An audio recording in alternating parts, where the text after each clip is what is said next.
Hello, ठीक है। चलिए, हम खेसारी लाल यादव जिला छपरा सारण बिहार से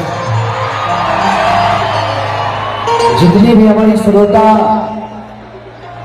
भगवान स्वरूपी श्रोता जितने भी आए हैं, मैं सबका चरण छू के प्रणाम कर रहा हूं। एक ताली बजाकर श्रोता। अब सबकर चरण छुए खातिर जाए तो ज्यादा टाइम लगेगा। अच्छा, यहाँ सब लोग भोजपुरी तो समझते हैं ना? अच्छा ठीक भाई, है लाइट हम में धूप करता हूँ भाई जी। लाइट को थोड़ा सा लाइट डिम रखिए। हाँ, डिम रखिए। हम लौकाई दे रहे हैं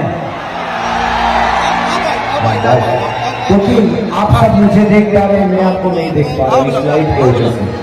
तो कुछ अलग से लाइट दे दीजिए ताकि मैं भी देख पाऊँ इनको।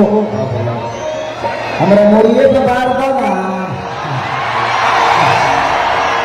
पागल करे तो लाभ बड़ा बात तो हमारा के